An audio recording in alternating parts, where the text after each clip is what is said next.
Hey studio owners, it's Clint here from Studio Success Formula, and I've got something a little bit different for you this week.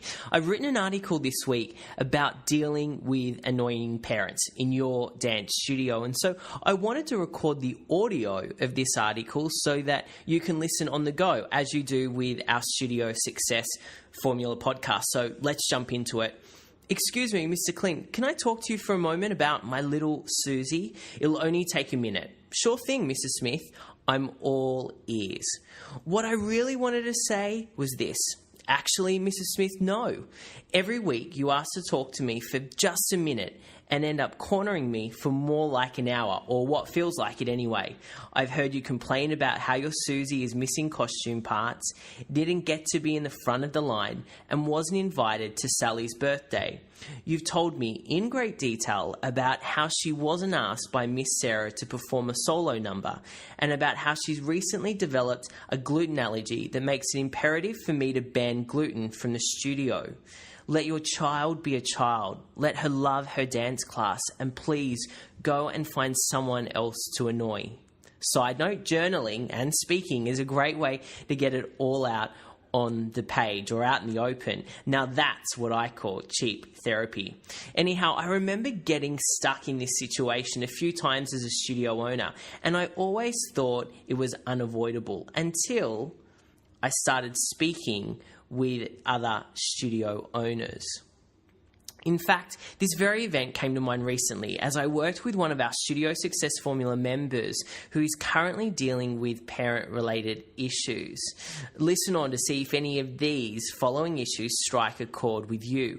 Her parents are texting her late at night to complain about other students, teachers and parents, interrupting class with non-urgent matters, sending essay-length emails with suggestions on how she can improve the studio, holding mother meetings in the car park after class, and loads more. This list just goes on.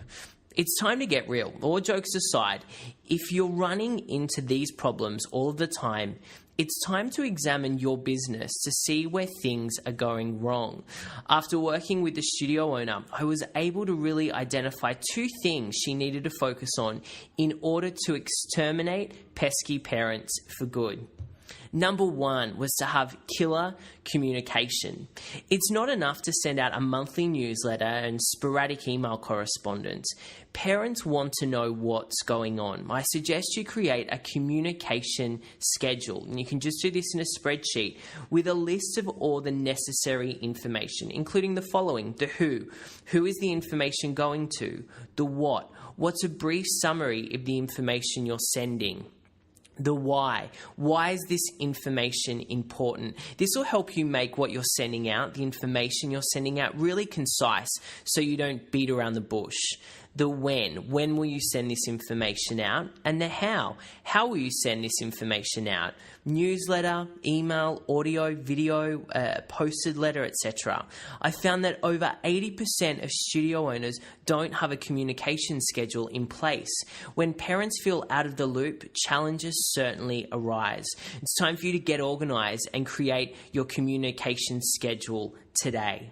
Number two is set boundaries and expectations. When a new enrollment is standing at the office window, do you find yourself falling into yes mummy mode? You know, you want that new student so badly, so you say yes to everything. The mum says, "Can I get the uniform next week?" And you say, "Of course, no problem at all." Or maybe the mum says, "Can I pay the fees in a few weeks? We'd like to get settled into our new home first after returning from our month-long cruise to the Maldives." "Oh, you poor thing, of course," you say. Does this sound familiar? You're definitely not alone, but it's crucial that you establish clear expectations about how you as a studio owner operate and how you expect students and parents to behave as part of your dance family. I firmly believe that if you are clear on your ideal student and parent, this shouldn't be as big of a challenge as what it is for so many studio owners. Give a list of values to all students and parents. Be firm and fair when it comes to expectations from both perspectives, your expectations and theirs as paying customers. What does this all come down to? Well, it all comes down to clear communication.